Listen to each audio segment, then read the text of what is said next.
তোমা কেমন আছো বলো? ভালো আছো? বাচ্চা শরীর একটু কাঁপছে তো, স্যালাইন দেওয়ার পরে একটু এরকম হয়, বুঝেছো? আচ্ছা, বন্ধ হয়ে যাবে, একটু কম্বল চাপা দিয়ে দিন। বাচ্চাকে দুধ দিয়েছো নাকি? এখনই দাওনি তাই তো? দুধ দেবে মা, সবে তো নামলে। দুধ হবে। আর ব্যথা আছে নাকি? ব্যথা নেই। জিভটা দেখাও। হুম।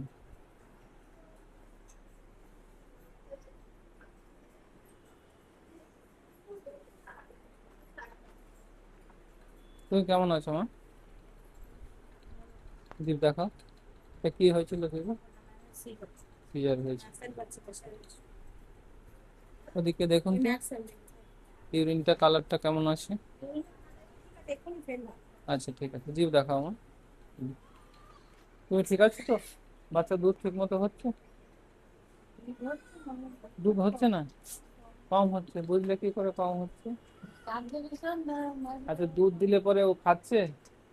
দুধ খাওয়ার পরে কান্না কমছে? তার মানে দুধ হচ্ছে ঠিক মতো, তুমি খাওয়াও বারে বারে। আর তুমি একটু জল টল হেনা তেনা খাও, বুঝেছো? জল খাও, বেশি করে জল খাও মা।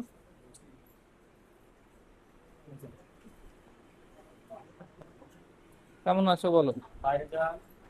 হুম। ব্যথা করছে, জিভটা দেখাও মা। হুম।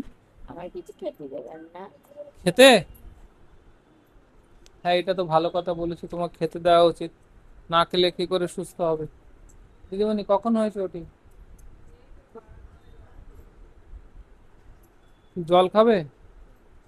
আচ্ছা, তোমাকে একটু জল দেবে তাহলে মা। এই তোমার কিছুক্ষণ যাক, স্যালাইন চলা বন্ধ হোক, তারপরে ওরকম মানে পুরোটা জল দেওয়া যাবে না, অল্প একটু দেবে, বুঝেছো? তারপরে বমি টমি না হলে আবার দেবে। তুমি ঠিক আছো মা? হ্যাঁ। ঘুমাচ্ছে বাচ্চা তাই তো? বাচ্চাকে দুধ দিচ্ছ? দুধ হচ্ছে ঠিক মতো? Very good. শুধু বুকের দুধই খাওয়া, অন্য কিছু দেবে না, বুঝছো? অল্প অল্প হচ্ছে, আস্তে আস্তে বাড়বে, চিন্তা নেই।